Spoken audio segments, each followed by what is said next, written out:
In the sweltering summer of 1231, a young Japanese monk named Eijo, a disciple of the renowned Dogen Zenji, found himself at the threshold of the Koshoji temple in Uji, Japan.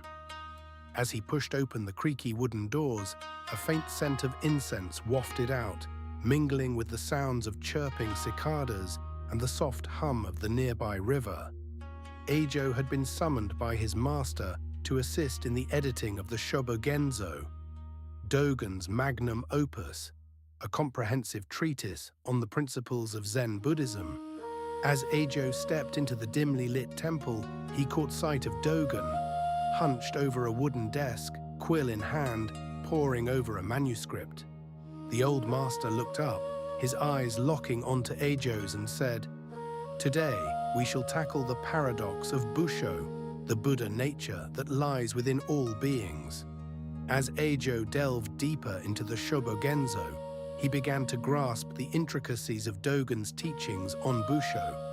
The concept, rooted in the Mahayana tradition, posits that all sentient beings possess an inherent, untainted nature, often referred to as the true self.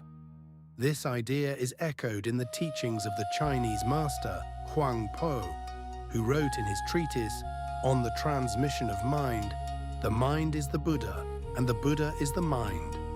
However, Dogen's interpretation of Bussho was distinct, as he emphasized the importance of directly experiencing this nature, rather than merely intellectualizing it.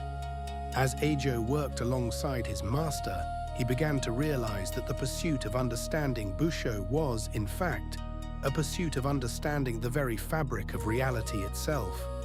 The Taoist philosopher Zhuangzi had also grappled with this notion, as seen in his famous parable of the butterfly dream, where the lines between reality and illusion are blurred.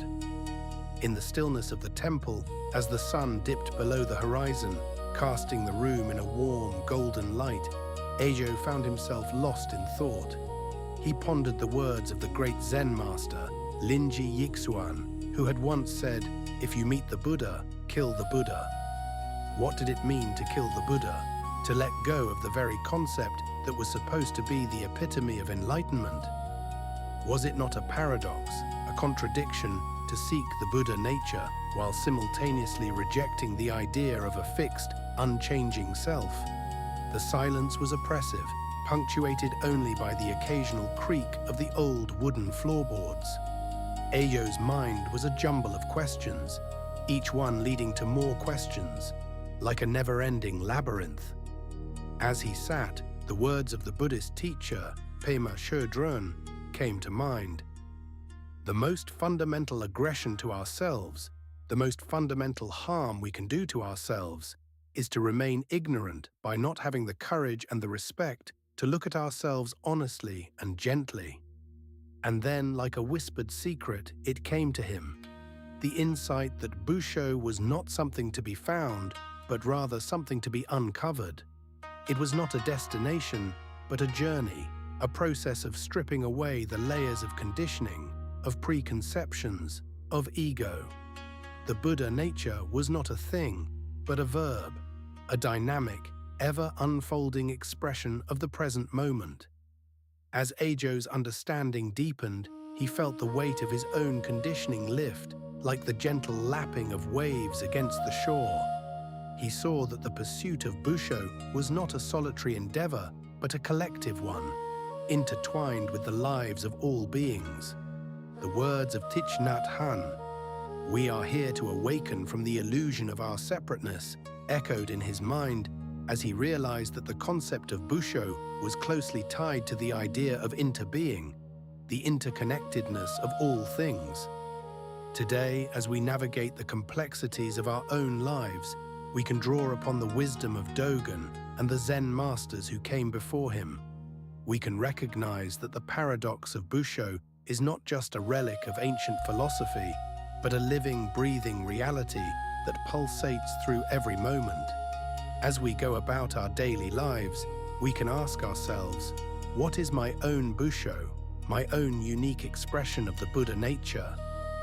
We can look to the teachings of Shunryu Suzuki Roshi, who wrote in Zen Mind, beginner's mind, the most important thing is to find out what is the most important thing.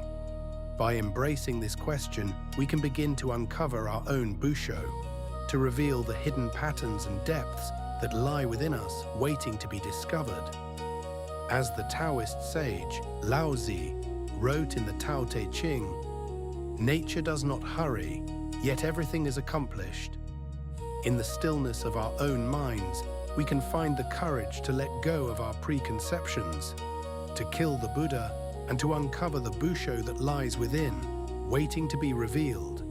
The wisdom of the Zen masters, including Alan Watts, who popularized Eastern philosophy in the West, and Bankei Yotaku, who taught the unborn mind, can guide us on this journey as we strive to understand the intricacies of the human experience and the nature of reality itself.